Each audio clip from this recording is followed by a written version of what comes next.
Welcome to Art That Plays and Praise. Ginger here. In today's episode, I'll paint with a watercolor brand called Kuretake Gansai Tambi and then touch up with Faber-Castell gelatos to make this whimsical vintage car. Now, my inspiration for this piece came from a car show my family went to one summer.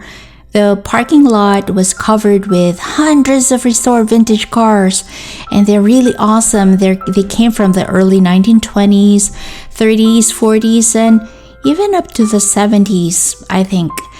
I'm not much of an expert in naming car models because if it's not a Honda or Toyota, I don't know what they're called. But based on my limited research, the car show had on display a 1941 Chrysler Town and Country. There were also several Chrysler Saratogas, Model A4s of the 1920s, a 1930 Cadillac, some Chevrolets and Buicks, and I think there was even a 1936 Oldsmobile, and many other types of sedans, pickup trucks, and convertibles. Every piece in the exhibit was restored with flashy paint jobs and shiny chrome accents and clean engines. No grease there. These really shiny engines there. But in all that splendor, believe it or not, what caught my attention were two cars that were not yet fixed, but they still boldly joined the car show anyway. These cars were a work in progress and they were covered with rust. Tires, body parts, and accessories were missing. And one car didn't even have a door and an engine. Yet the owners brought in their old unfinished collectibles and they paid for the registration and participation in the car show just like all the other entrants there. The rusty car sat on the lot beside brightly colored scene stealers and showstoppers. I mean, these imperfect vintage cars were parked there the whole day, the entire day. They were just there. But none of the Vancouver visitors and car buffs who came there, none of them criticized. Folks just admired. Whether the collectibles were spray painted in sunburst orange, teal, or flaming red, or if the cars were just bare metal and lacking windows and tires, people walked by the vintage cars and admired all the same. Now, friends, why am I talking about this? To be honest, the car show struck me on a deeper level. It made me think about how we people are sometimes like brightly painted vintage cars. We're flawless on the outside, but really aged, rustic, and imperfect in the core. No one can tell what's hiding beneath our many layers because we bury our true selves under too much cosmetic cover-ups. And I'm not just talking about physical attributes here. We also have personality flaws we try to mask. We have regrets in past scars we try to keep a secret. We have weaknesses and faults we don't want to talk about. We sort of conditioned our minds to believe that if anyone saw our imperfections, no one will like us.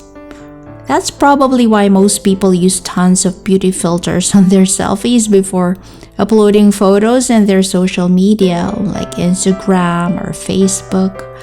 We want to show off only our best sides, and we're not like those rusty vintage cars in the parking lot that came to the show without a door and engine.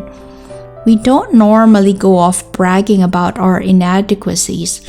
We don't want to leave the impression among our coworkers that we are incomplete and weak individuals who have nothing much to offer because we are only empty shells with nothing significant going on inside. But friends, you know what?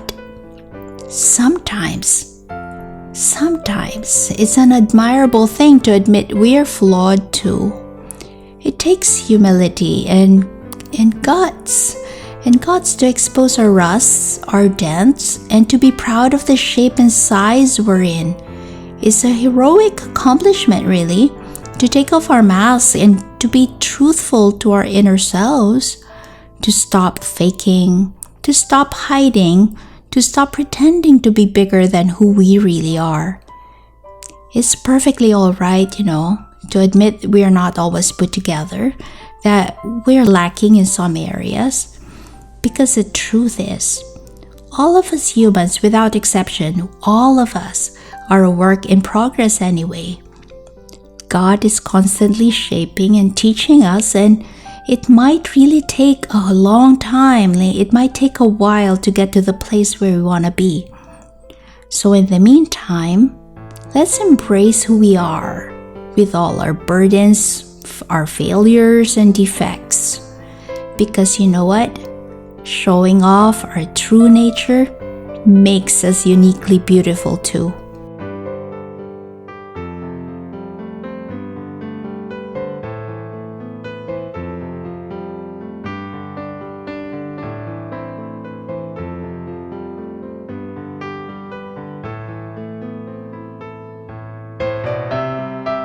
This is Ginger from Art That Plays and Prays.